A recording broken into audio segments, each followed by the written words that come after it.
study Josephine's face. She couldn't immediately place it, but something about her was beginning to look familiar. "Wait a minute, you're not Josephine Greenwood, are you?" "The one and only. Why do you ask?" Because of this."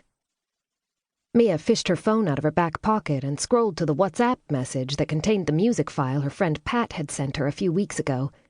She tapped play, and a powerful, impressive voice boosted from her phone's inadequate speakers. "Is this you?" She glanced at Josephine's face. "Sounds like me. Where did you get this?" "A friend sent it to me. She went to one of your gigs and made this recording. Sent it to all of us. That's how blown away she was by your voice. I could only agree." Mia gave Josephine a wide smile. "It's an honor to be working with you." "I'll sing you a tune once in a while."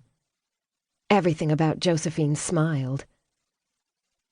"If you don't mind me asking, why are you working here? There's so much buzz about you in Sydney right now. You're about to blow up." "Very simple. I need the money," Josephine said matter-of-factly. "Singing in student pubs doesn't pay that well." Mia couldn't help herself.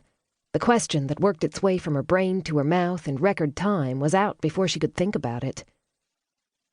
"Do you have someone looking out for your interests?" "I have Jimmy." "Who's Jimmy?" "The guy playing guitar on that clip you just heard." "Your guitar player is your manager?" "Well, he's not my guitar player, and he's not my manager either. He takes care of all the bookings and the admin stuff, for which I'm very grateful." Mia didn't know how to go about this. Tact had never been one of her strong suits.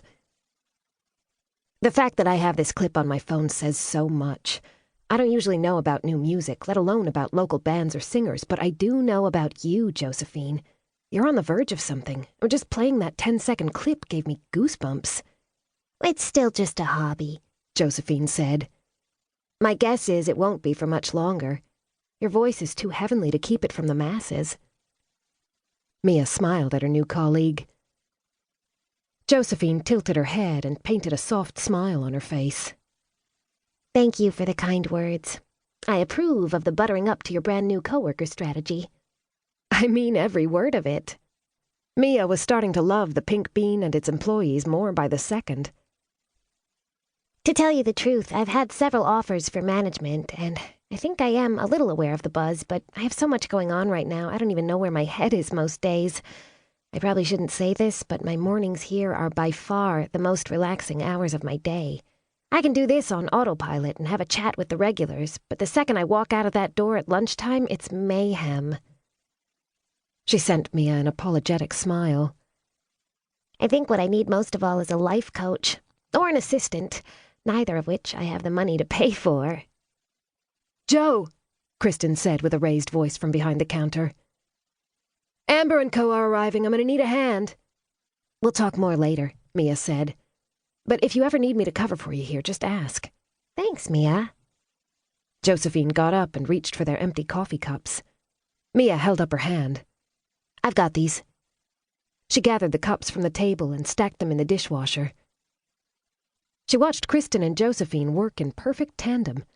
A group of 3 very attractive women had just placed an order of their usual and was making its way to a table by the window. "Mia, come meet some people you'll see in here every day," Kristen said. "They're part of the furniture, really." She handed Mia a mug of green tea and carried 2 cups of coffee over to the table, gesturing for Mia to follow her.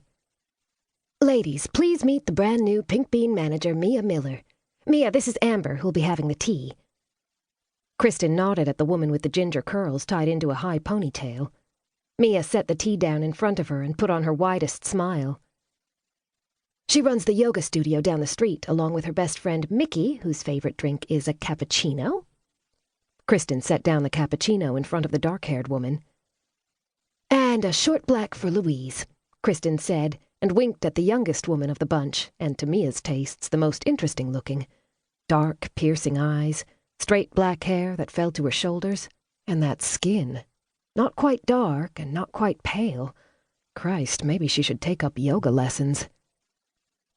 "It's a pleasure to meet you, ladies." Mia tried to imprint their names into her brain. She wouldn't have any trouble remembering Louise's.